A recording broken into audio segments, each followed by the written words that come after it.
I often reflect on the quote from Lao Tzu: if you are depressed, you are living in the past. If you are anxious, you're living in the future. If you're at peace, you're living in the present.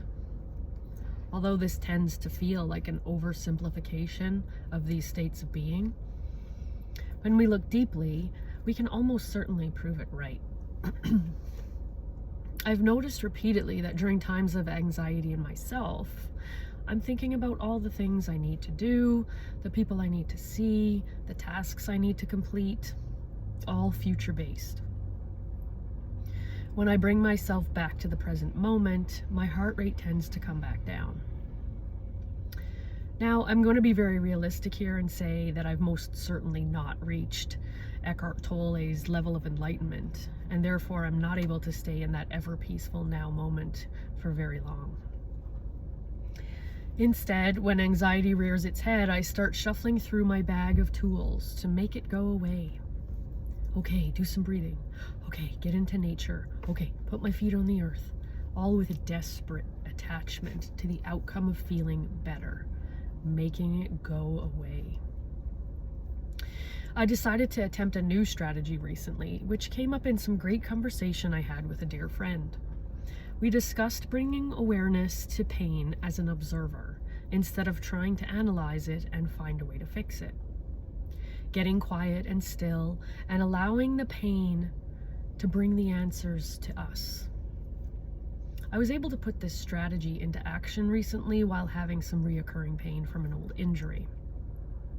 I made the choice to surrender my need to dissect and find reasons and solutions. I stopped the shifting and the rubbing and the stretching, and I lay still and I just observed with my beginner's mind. I noticed, I named, I spoke to it, I felt it. I feel you, pain. I know you were there, all while doing nothing to attempt to change the experience. And with that absence of resistance, a full surrendering, and no attachment to outcome, I felt my body sort of melting into it and relaxing with it. The tension I was creating to try and get rid of the pain was now gone, and in turn it felt way less intense. Pain plus resistance equals more pain, it turns out. Fast forward a few days after this enlightening moment, and I'm experiencing anxiety. I witness myself frantically going into my mental toolbox to try and rid myself of this feeling in my chest. When I recall my experience with physical pain, that was so eye-opening only a few days before. So I think to myself, oh, that made me feel better, so I'll do that again.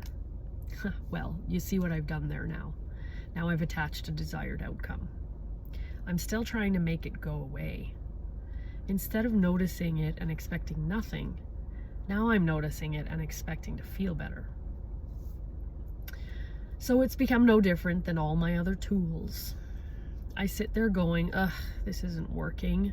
I'll never make this feeling go away. I'm doing it wrong.